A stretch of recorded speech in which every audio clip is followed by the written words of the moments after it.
Lire, c'est voir le monde par mille regards. Si vous savez lire, le monde entier s'ouvre à vous. Mesdames et messieurs, chaque lecture est un acte de résistance. Le livre est l'ami de la solitude. Des lectures bien choisies nous instruisent sur l'homme et sur nous-mêmes.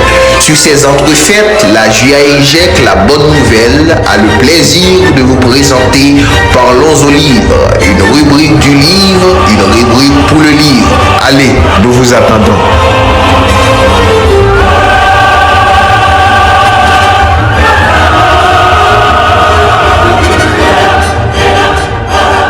Ayant le dégoût de la vie, à travers une nuit obscure, une dizaine d'hommes se donnent rendez-vous en pleine forêt pour un suicide collectif. Bien bonjour à vous qui nous suivez de partout. Bonne rentrée aux chroniques Parlons au livre. Avec vous, Jacques Gamara. Salut les amis. Aujourd'hui, nous allons parler de 10 hommes noirs.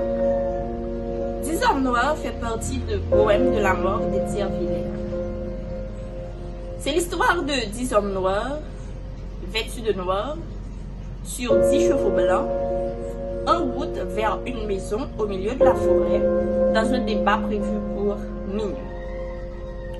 Un débat pour parler de leur haine, un débat pour discourir sur leur peine, un débat pour évoquer leur dégoût envers leur vécu ainsi qu'envers la vie. Un débat qui fait place au discours d'un patriote exilé, d'un orphelin né dans la misère, d'un victime de délétion ou d'un trahi, d'un maquisseur qui, à cause de son marronnage, ces deux sœurs ont dû vendre leur chair pour manger, d'un cocu qui veut se donner la mort parce que sa femme l'a trompé, d'un musicien rempli de potentiel, d'un poète vivant dans la peur, d'un désespéré ainsi que d'un solitaire. Déjà 9 discours, 9 lettres de blâme à la vie, 9 hommes qui ont déjà été enterrés par la vie, 9 décisions. Mais quant à Franck, le dernier homme, le dernier discours, il a un point de vue différent, car pour lui, le désespoir est un signe de lâcheté. La vie est triste, mais elle est grande aussi. C'était la phrase de Franck. Bon que ce soit le discours de Franck, ces 9 décisions étaient déjà scellées. Franck, pensant que abandonner ses amis ce serait de la lâcheté, il décide alors de rester, car leur destin était lié. Il décide de rester pour mourir avec ses amis.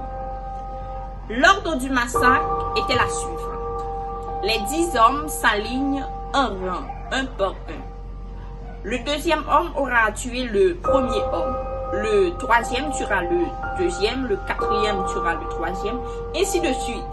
Et le 10e homme, qui est Franck, aura tué le 9e homme, ensuite se donner la mort. Le massacre a été fait, il ne reste que le double meurtre de Franck.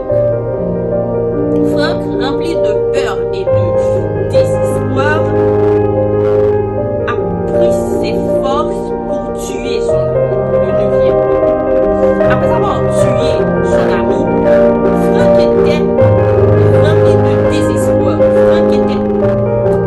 Franck était hors de lui. Alors, de ce fait, il éclata un rire.